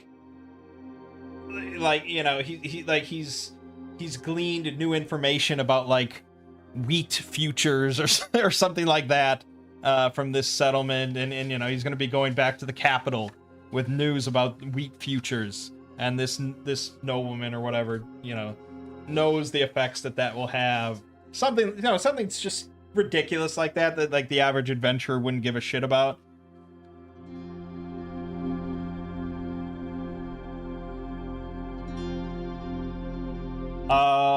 That's what I'm leaning towards right now, unless anyone else has any other good ideas. It's just really, I really prefer like kind of these open-ended things where there's just like a contract that's like, yeah, I need this sort of thing to be accomplished, but I don't have any specifications really. It's just a situation that needs to be resolved however you see fit. Rather than it's like, yeah, I need this gleaming skull item from this dungeon, go get it. It's like, alright, there's not much flexibility there in how we go get this skull. Unless we're gonna like hire an excavation crew and just dig out the whole dungeon. Yeah, you know, basically we're going into the dungeon and we're gonna try and get the skull. So yeah, I think that's what we're gonna go with. So let's just say that the job posting is, you know, adventurers wanted, delicate matter, pays well, speak with, we need a nobleman's name. I should really have name generators up. I always want to say Lord Farquaad, but no, I don't want that. Lord Bartholomew, how about that? And it gives his address, obviously. So I have Donovan with me. I just hired him as my sellsword. I told Patrick last night to meet me outside of town, so I'm gonna go quick pop my head out of town, see if he's milling about. Let's roll on the fate table and see if he's abandoned me. So he's holding a bunch of my shit that I gave him. He has my bucket and my glue and my saw and my shovel. And I'm gonna say that he's not as willing to ditch me as Craig was. So I'm gonna roll with advantage on this fate table and we're gonna see. We got double 14s. Yes, but some complication.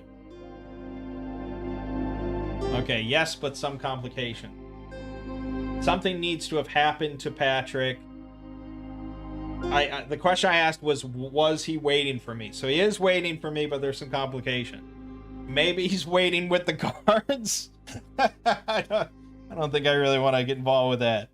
I think probably more likely is he, like, lost some of my shit already. I have to promise not to drink anymore. Ooh. Patrick, he really cares for my well-being.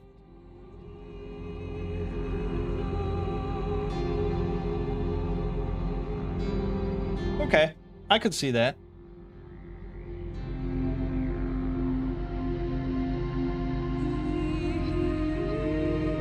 All right, yeah. So he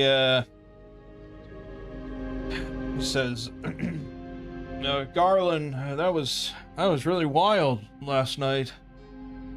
I'm glad you're okay, but I think if this is going to continue,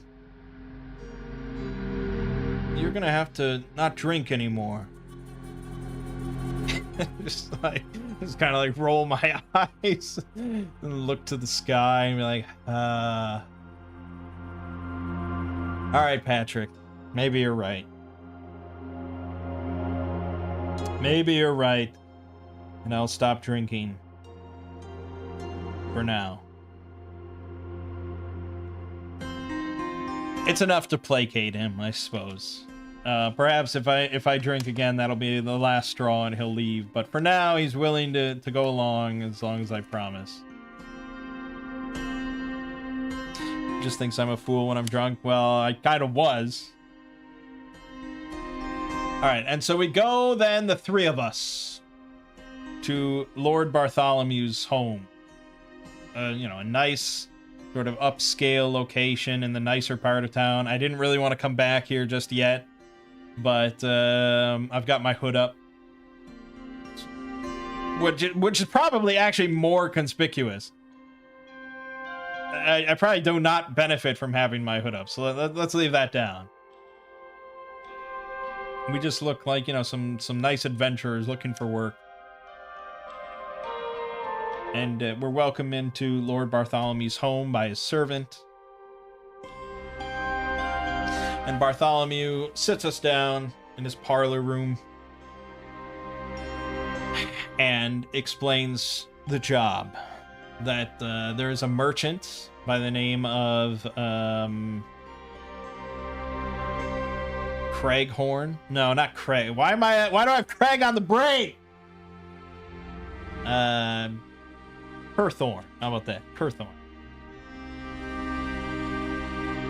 There's a merchant in town. And he does not have his own house. He does not live here. He's just traveling through. And he explains how he's involved in wheat futures. And there's a certain species of cicada that is going to be spawning this summer in this area, which is going to really devastate the wheat crops, and you know, so wheat futures are really in trouble, in dire straits.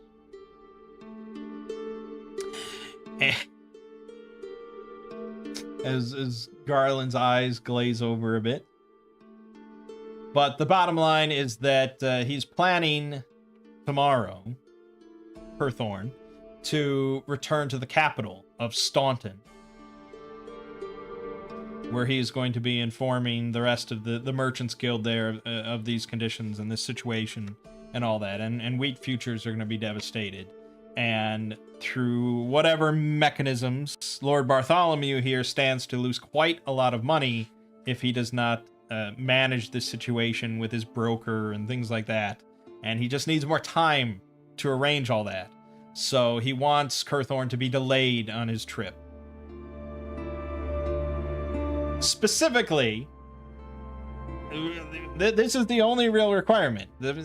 Specifically, he just does not want Curthorn to arrive in Staunton before, 5 days' time. That's it. That's really all he says. And there's probably like a lingering kind of implication there that Bartholomew doesn't really care what happens to Curthorn. But he can't just go, you can't just be grabbing people off the street and saying, yeah, please execute this merchant. Obviously, that's no go. But, you know, Garland gets the sense that if this man were to be suddenly murdered, Bartholomew wouldn't really shed a tear, and we would probably still get paid. But all he's saying is that he doesn't want Curthorn to arrive in the capital before 5 days' time. Which, you know, I don't know if that's a crime or not, to ask somebody to delay another person. I don't know what crime that would fall under. But probably Bartholomew is fairly in the clear of any sort of criminal association. I would think. I'm not a lawyer. Garland's not a lawyer. He understands the job well enough. So that brings the matter of payment.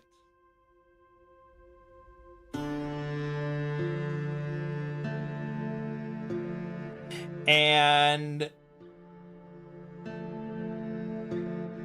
I guess that brings an interesting out of game example.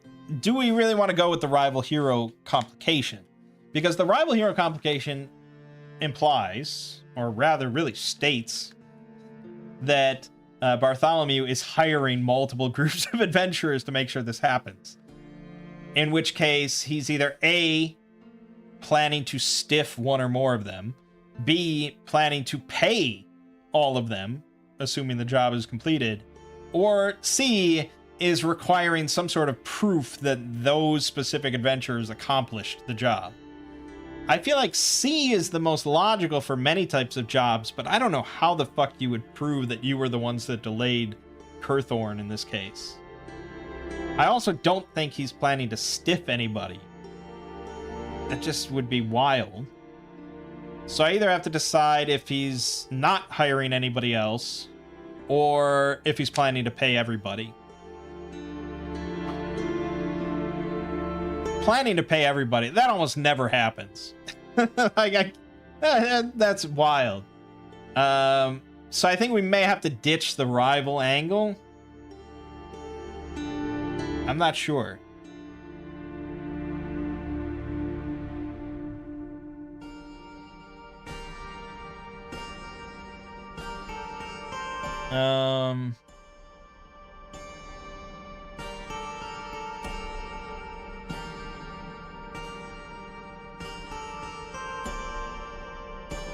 Yeah, what proof would you even get?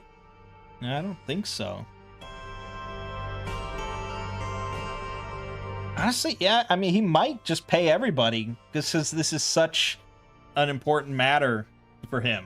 Like, he stands to lose that much money that he wants to ensure that it happens hell or high water. So I guess we're going to go with he hires multiple groups and he's going to pay them all, assuming they come back to him, you know, and want money for having the job, which means that there's a chance. I guess he wouldn't tell anyone that he's hired multiple groups. Of course not. So anyone that signs up for the job is going to try to complete it, rather than one group just being like, yeah, we'll do it, and then they just wait and have some other group do it. So everyone's going to try. I don't know how many other groups we're going to have involved and that actually interact with us. But if basically, as a player, I know that I probably could just have Garland do nothing and then 5 days time go and collect his money. But no, I mean, Garland, much like the others, will try to do it. So we'll determine how many other groups there are later, but I think that's the case. He's going to end up paying everybody that comes back to him just to make sure that this gets resolved.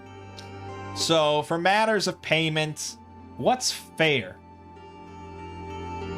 What's fair for a job like this? The standard wage for a laborer, so a peasant, standard pay for a peasant is 5 silver per day. So 5 silver is nothing. 100 silver would be a laborer's income across 20 days. So a standard peasant makes more than 100 silver in a month. He's got to pay a bit more than that, I think. But he also doesn't pay per adventurer or anything like that. That's not a logical system. So really, it's a lump sum for like the groups that come to him. I think 500 silver. It's just a nice round number. It's a nice amount, depending on who you have to split it with. But thankfully, we don't have to split shit with Donovan and Patrick. Also, I have 10 silver less because I paid Donovan 500. All right, we have our details then. So let's say first job as an official party here is to, let's see, hired by Lord Bartholomew. I don't know how to spell it. That can't be right.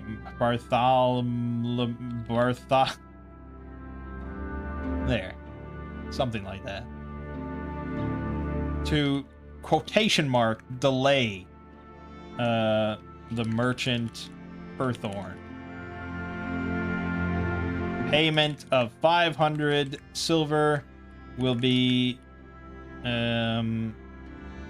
Received in 5 days' time, provided that Kurthorn is not in Staunton. And we will just assume that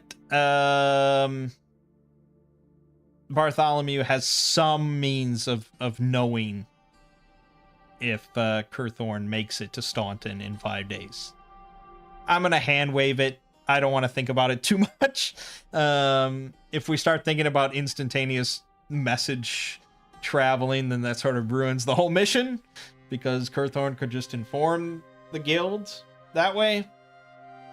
But maybe Bartholomew has access to some rare artifact that allows him to spy on Kurthorn, or I don't know. I'm not going to question it. These are the details that we were provided. So that's it. That's the whole job. We have to just delay this guy somehow. And yes, we could probably just break both his legs or something, or we could just kill him. But I tend to play kind of good, somewhat characters. I don't really like to kill unnecessarily, or even break legs unnecessarily.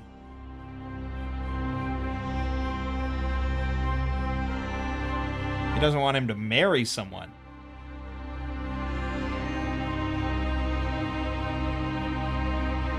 We already went into the whole wheat futures, Durden. I was hell-bent on the wheat futures.